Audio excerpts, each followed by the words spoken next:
Active to identifying magnetic and non magnetic materials. దీనికి కావలసిన పరికరాలు magnet, hockey stick or walking stick, tape or glue, various objects for testing. Procedure పద్ధతి. Attach magnet to the stick. Tape సహాయంతో walking స్టిక్కు అయస్కాంతాన్ని అతకవలెను. Test objects in school playground, class room and surroundings. Record observations in the table. అయస్కాంతానికి ఆకర్షించబడే వస్తువులను గుర్తించము. Iron ball ఆకర్షించబడిందా? Yes sir. Plastic scale ఆకర్షించబడిందా?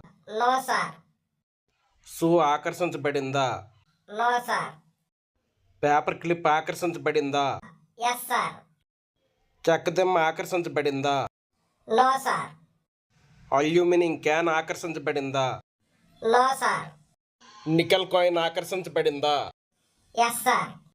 Glass bottle ఆకర్షించబడిందా? No sir. ఈ కృత్యం ద్వారా కొన్ని పదార్థాలు అయస్కాంతంతో ఆకర్షించబడతాయని, కొన్ని పదార్థాలు అయస్కాంతంతో ఆకర్షించబడవని అర్థమవుతుంది.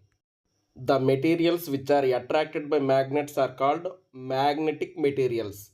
The materials which are not attracted by magnets are called non-magnetic materials. పిల్లలు, బోజు అనే అబ్బాయి మిమ్మల్ని ప్రశ్న అడుగుతున్నాడు. ఒక టైలర్ షర్ట్ గుండి కొడుతుండగా చేతిలోంచి సూది జారిపోయింది.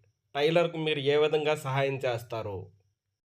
సార్, టైలర్కు మ్యాగ్నెట్ ఇస్తే మ్యాగ్నెట్ సూదిని ఆకర్షిస్తుంది కాబట్టి ఆ సూది ఎక్కడుందో సులభంగా తెలుసుకోవచ్చు.